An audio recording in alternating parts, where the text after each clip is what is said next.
তব কথামৃতং তপ্ত জীবন। বলরাম মন্দিরে রথের পুণ্যযাত্রার ভক্ত সঙ্গে ঠাকুর বলরামের বৈঠকখানায় ভক্তের মজলিস করিয়া বসিয়া আছেন। আনন্দমূর্তি ভক্তদের সহিত কথা কইতেছেন।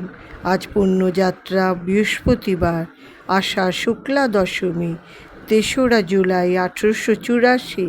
শ্রীযুক্ত বলরামের বাটিতে শ্রী শ্রী জগন্নাথের সেবা আছে, একখানি ছোট রথও আছে। তাই তিনি ঠাকুরকে পুণ্যযাত্রা উপলক্ষে নিমন্ত্রণ করিয়াছেন। এই ছোট রথখানি 12 বাটির দোতলায় চকমিলান বারান্দায় টানা হইবে। ঠাকুর ভক্তদের সহিত কথা কইতেছেন।